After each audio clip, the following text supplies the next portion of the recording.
बहुत समय पहले की बात है। एक छोटे से राज्य में राजा अर्जुन सिंह का राज था। वह बहुत ही न्यायप्रिय और बहादुर राजा था। लेकिन एक राज था जो किसी को नहीं पता था। राजा के महल में एक रहस्यमय अजीब सा कमरा था जिसके दरवाजे पर कोई ताला नहीं था। लेकिन जो भी उस कमरे में जाता वह कभी लौटकर नहीं आता था। दरवाज़ा हमेशा बंद रहता था और उसके बारे में राजा ने किसी से कुछ नहीं बताया था। राजा का एक दोस्त था, महाराजा वीरेंद्र, जो पड़ोसी राज्य का शासक था। एक दिन महाराजा वीरेंद्र ने राजा अर्जुन सिंह को एक साधु के बारे में बताया जो दूर जंगल में रहता था और जिसे अद्भुत शक्तियाँ प्राप्त थी। वीरेंद्र ने सुना था कि वह साधु किसी भी समस्या का हल निकाल सकता था। राजा अर्जुन सिंह को यह बात बहुत आकर्षित कर गई। उसने ठान लिया कि वह साधु से मिलने जरूर जाएगा। राजा अर्जुन सिंह अपने राजमहल से जंगल की ओर चल पड़ा। बहुत समय बाद वह साधु के आश्रम तक पहुंचा। साधु ने राजा को देखा और मुस्कुराते हुए कहा, तुम यहाँ क्यों आए हो? राजा अर्जुन सिंह, तुम्हें अपनी समस्या का हल चाहिए?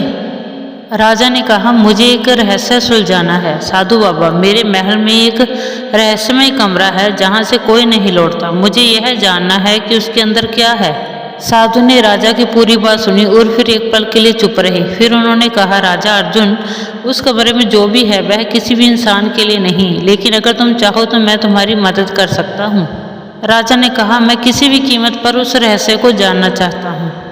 साधु ने राजा को एक जादुई किवाड़ दिया जो सिर्फ तभी खुल सकता था जब राजा अपने दिल से सच्चा हो और उसके अंदर कोई डर ना हो।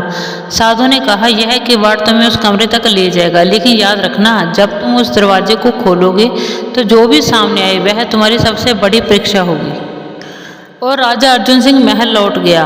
उसने साधु द्वारा दी गई किवाड़ को हाथ में लिया और उस रहस्यमय कमरे के दरवाजे तक पहुंचा। किवाड़ ने दरवाजे को खोला और अंदर एक अंधेरी गुफा जैसी जगह थी। जैसे ही राजा अंदर गया, अचानक दरवाजा बंद हो गया और चारों ओर अंधेरा छा गया। उसे महसूस हुआ कि वह किसी और ही दुनिया में आ गया है। वहाँ एक भयानक आवाज़ आई, तुमने इस कमरे में कदम रखा है, अब तुम्हें इसका खामियाजा भुगतना होगा। एक कटा हुआ चेहरा सामने आया। वह चेहरा किसी इंसान का नहीं बल्कि एक राक्षस का था। राजा डर के बजाय शांत रहा और सोचा कि साधु ने कहा था कि यह उसकी परीक्षा है।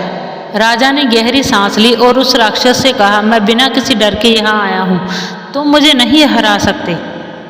राक्षस ने हंसी उड़ाते हुए कहा, तो तुम्हें सचमुच कोई नहीं रोक सकता, लेकिन तुम्हें तो अपनी सबसे बड़ी कमजोरी का सामना करना होगा।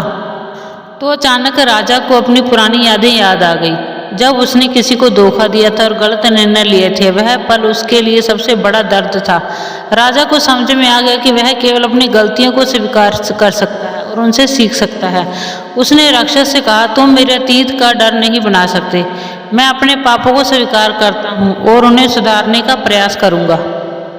इसी दौरान राक्षस का चेहरा बदलने लगा और वह एक साधु के रूप में बदल गया। उसने कहा, तुमने अपनी परीक्षा पास कर ली, अब तुम मेरे द्वारा दी गई शिक्षा को समझ चुके हो। और राजा अर्जुन सिंह ने आकर महल का दरवाजा खोला और बाहर आ गया। अब वह पहले से ज़्यादा समझदार और सच्चा इंसान बन चुका था।